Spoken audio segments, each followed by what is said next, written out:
What God cannot do does not exist. My name is Michelle and I'm doing this testimony from the United Kingdom. This testimony is actually on behalf of my mother. She was meant to sit this testimony, but she got quite emotional, so I'm sitting in for her. From 2020, my brother went for an eye test and they found out that he had a swelling at the back of his eyes and that he would need emergency surgery, which was then carried out. They said that what caused the swelling was a case called hydrocephalus.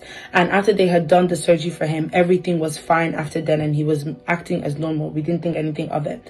So coming now 2023 December, he started complaining again. So we took him to the A&E twice and they said that they couldn't find anything and they didn't really know what was wrong. So then we decided to take him back to the hospital where he first had his surgery back in 2020, which they believe that the shunt in which they put in his brain to help the flow of the fluid was blocked, and they decided to reverse it. And once they had done this, we stayed in the they stayed in the hospital overnight and then came back home. That very day, the next day, Papa declared that on the 17th of January, no mother will lose their first son. I don't know what is going on with your first son, but hear me as I hear the Lord. He will not die. He will not die. I don't know what is going on with his health. I don't know what is going on with his health, but hear me as I hear the Lord. He will not die. And my mother said amen. The following day, she got a bit worried as he had not messaged her, he had not called her back.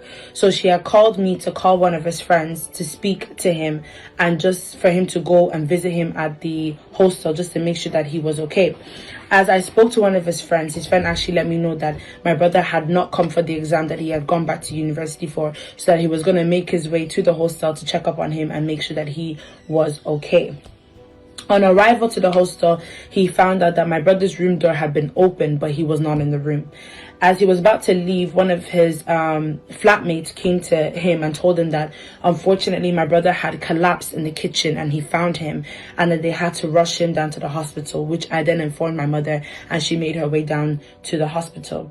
On her arrival to the hospital, they told her that they would have to take him back into surgery but transfer him to the hospital in which he had done the first surgery that he had back in 2020, since his ventricles had enlarged. So they took him back because the fluid had begun to build up in the brain again. And when they got there, they took him for another surgery and this time decided to take off everything. So the shunt, they wanted to take everything off just in case they were missing something out. They then ended up putting an outer drain, where they can manually drain the fluid out. And during that January, Papa mentioned on the 9th and on the 23rd that God is reversing hydrocephalus. Hydrocephalus, the Lord is reversing it. The Lord is reversing it. And my mother said amen. One night, my brother must have been coughing. And as he was coughing, he stopped talking and his breathing became abnormal. So the nurses called the doctors and the doctors called other doctors, and then things ended up coming out of control. And in less than 2 minutes, a flood of doctors came rushing into the room trying to save my brother. And they managed to stabilize him. And she was told that they were going to take him for an MRI scan and from there to the ICU. As he was going there, they told her that he had a blood clot in his chest and that she has to prepare for the worst, that not many people make it. But she looked at the doctors and said that my son is exempted, for what God cannot do does not exist. He looked at her and said, I just have to let you know. And she said, my son is going nowhere. They also noticed that the tube was blocked again. So they took him back to the theater for another surgery.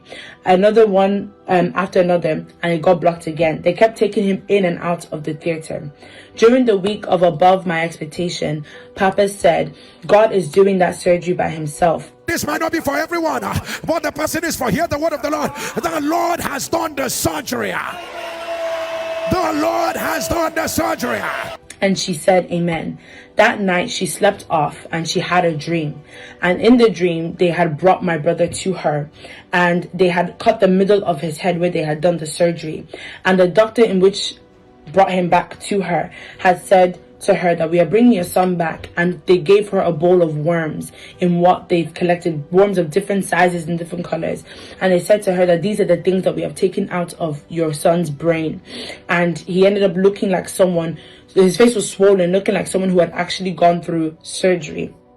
She then woke up from the dream, and at this point, my brother had already been in and out of theater 5 times. They then tried to take him in for the 6th surgery to take out the tube, as there was no more blockage in the brain. So while all this was going on, doctors will come to her with several negative reports in which they weren't even 100% sure themselves. They were just assuming. So when my brother was finally out of the ICU, they brought him to the main ward, and they had a meeting with my mom. They said that there is a possible chance that it might take 1 year for my brother to recover, and even if he does, he may have a disability.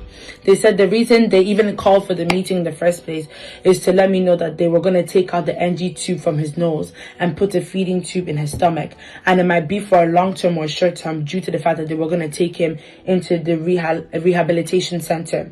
She looked at them and said to them that it will not happen. God has given him a mouth, and he will not create another one for him. And besides, her son is not going for rehabilitation. He walked into this hospital with his legs, and he will use these same legs to walk out. They looked at her and said, "We admire your faith, but this thing will happen." She said, "Let's see what God can do, because what God cannot do does not exist."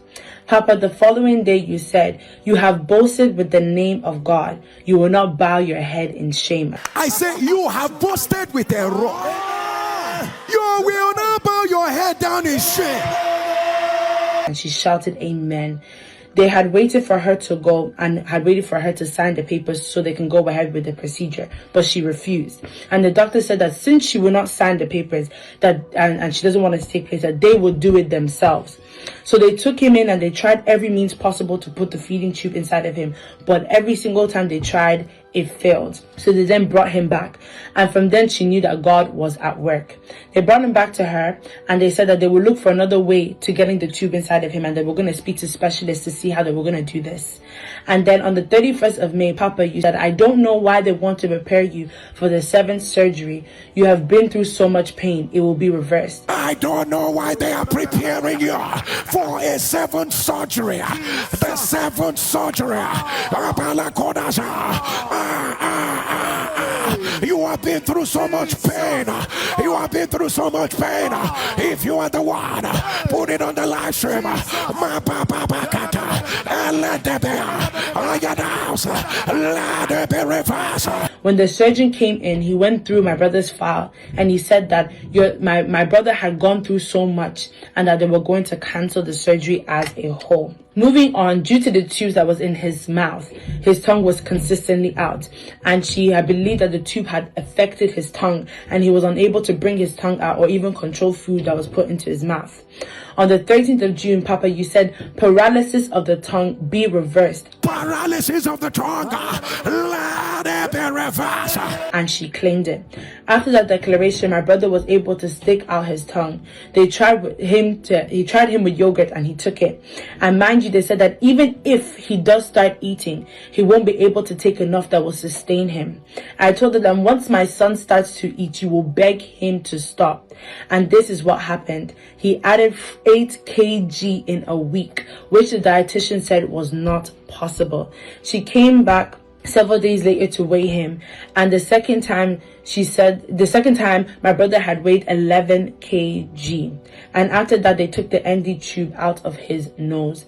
It was only his eyes that were moving. Every other part of his body was dormant. And on June 12th, Papa said, "You are watching me from the hospital. It has been months on end, in and out of the hospital and the ICU. Today, let it come to an end." And after that, my brother began to speak. Even though they said due to the damage in his brain, it would take a long time for him to speak. I told them who the great physician is, and they said, I don't understand what they are saying. But everything they said my brother can't do, he started doing. At the end of the day, my brother walked out of the hospital with his 2 legs better than ever before. The doctors looked at my brother and said, "This is a miracle." After 7 months of being in the hospital, God did what no man can do. I, on behalf of my mother, have come to testify and say thank you so much, Pastor Jerry. You are truly a blessing to this generation. We do not know where we will be without you. We say thank you for answering the call of God. Thank you for truly what God cannot do.